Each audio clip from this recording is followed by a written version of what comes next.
Et bonjour à tous, je vais vous parler de mon projet de recherche en dessin. Mais d'abord, une petite présentation s'impose. Me voici, je m'appelle Antoine. Je viens de ce petit pays qui est la Belgique et j'ai fait un baccalauréat en biologie générale à l'Université libre de Bruxelles. J'ai décidé de quitter le plat pays pour le Canada et cela m'a amené à Rimouski. J'ai toujours voulu travailler sur les baleines, grands mammifères marins complexes et magnifiques, ou sur le zooplancton. Mais c'est quoi le zooplancton? Ce sont tous les animaux qui sont dans la colonne d'eau et qui ne peuvent se déplacer à contre-courant. C'est le cas des méduses ou des copépodes par exemple. Ils sont très importants car ils sont à la base de la chaîne alimentaire. Ma dernière passion est de travailler dans les régions polaires, qui sont des zones froides où il y a encore énormément à découvrir. Nous voici maintenant à Lucar, où j'ai commencé ma maîtrise avec Gesche et Kim sur le zooplancton dans l'Arctique canadien. Ainsi, je travaille sur l'étude de référence des communautés zooplanctoniques dans l'Arctique canadien, en lien avec les changements climatiques et à l'augmentation du trafic maritime. Mais qu'est-ce que cela veut dire?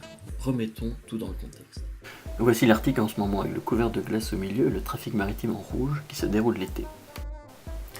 Dans l'Arctique, les changements climatiques amènent des diminutions du couvert de glace importantes durant l'été.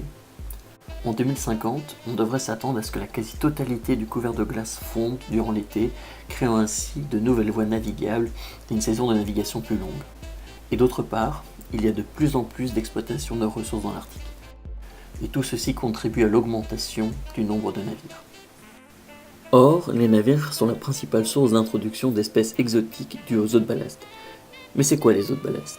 En fait, les navires prélèvent une grande quantité d'eau dans le milieu, et elle est ensuite stockée dans de grands réservoirs qu'on nomme ballast, permettant de contrôler la stabilité du navire. Prenons l'exemple du port à Québec.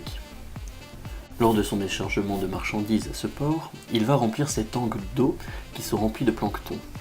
Lorsqu'il arrive dans un port arctique pour récupérer des minerais, il va déverser ses eaux et ainsi permettre de relarguer les espèces exotiques dans le milieu côtier arctique.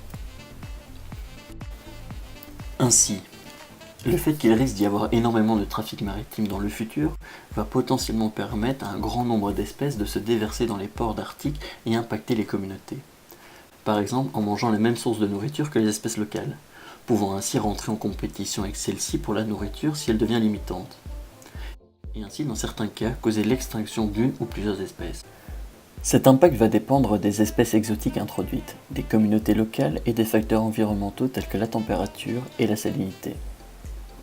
Pour comprendre ce futur impact, il faudra déjà savoir les espèces qui sont présentes en ce moment, et donc de faire une étude de référence sur les communautés zooplanctoniques arctiques et savoir si des espèces non indigènes ont déjà été introduites. C'est bien le but de mon projet de recherche. Ainsi, pour ce projet, nous avons échantillonné 4 ports ayant des trafics maritimes importants, à savoir Mine Inlet, Iqaluit, Deception Bay et Churchill.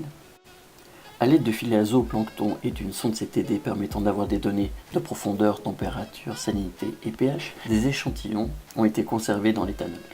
Ensuite, au laboratoire, j'ai identifié les espèces de zooplancton au binoculaire et trouvé plus de 70 espèces. En faisant des statistiques, nous avons eu une bonne idée des espèces présentes et de leur abondance, et de savoir quels sont les milieux les plus riches. Nous avons pu remarquer entre autres que la structure de chaque communauté variait grandement entre les 4 ports, et que la température et la salinité créaient dans certains ports de grandes variabilités de la composition de la communauté entre les stations. En regardant dans les bases de données de l'échantillonnage qui était fait dans les eaux de ballast des navires nationaux et internationaux, on a pu observer que ces réservoirs, avant qu'ils soient déversés dans les ports, contenaient pour certains des espèces exotiques de zooplancton. 4 espèces de zooplancton étaient observées, mais qu'on ne retrouve pas dans ces ports.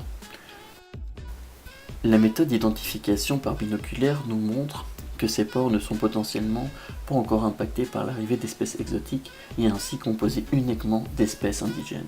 Pour confirmer ceci, nous allons utiliser des méthodes génétiques, extraire l'ADN, l'amplifier et le séquencer pour avoir un code barre unique pour chaque individu, nous permettant de confirmer nos observations par binoculaire. Et je terminerai en publiant un article sur mes recherches. Dans un futur proche, il va falloir continuer à faire de la surveillance sur les communautés zooplanctoniques de l'Arctique côtier, tout en poursuivant l'échantillonnage, l'identification et la vérification génétique, afin de pouvoir les comparer avec mon article et essayer de voir comment cet impact anthropique infecte les communautés et de voir si de nouvelles espèces exotiques arrivent dans ces régions.